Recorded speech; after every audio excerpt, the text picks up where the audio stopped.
Шара апс шаш царштахуп, устанак хахараха проект шарифископ. Абзира шумас.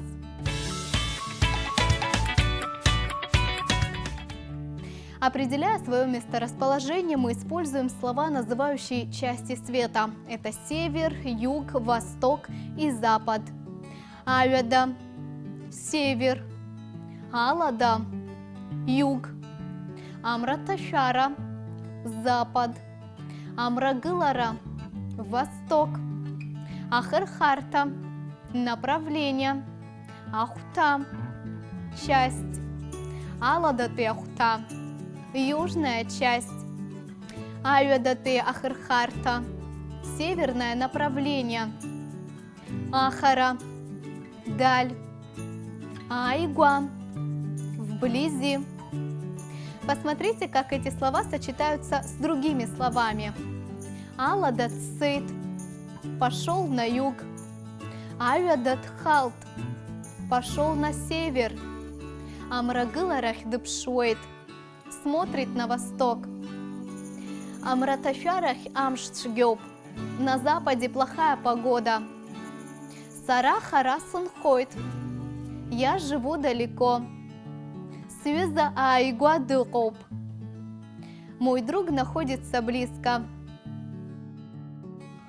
А теперь послушайте диалог, в котором будут использованы эти слова и фразы. Абзира шумас. Здравствуйте, мы хотим поехать отдохнуть. Ярбан хархарту иштаху. Какое направление вас интересует? Шарай хадышгалой.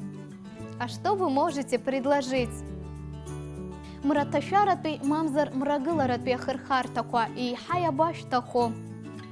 Куда вы хотите, восточное или западное направление? Мрагыларатый хархарта ярбан тулакуйшуму. В восточном направлении какие у вас страны? Китай, Сингапур, Таиланд.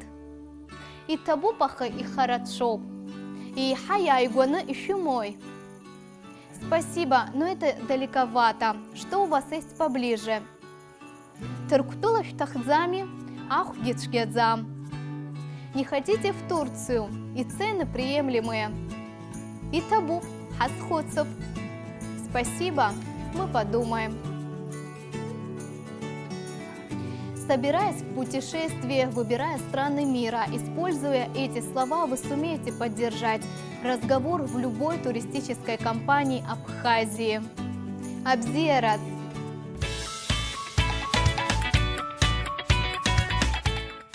Аведа. Алада. Амраташара. Амрагылара. Ахархарта. Ахута. А я напоминаю, что все наши уроки вы можете посмотреть в YouTube на канале Апсуателю Хапшира.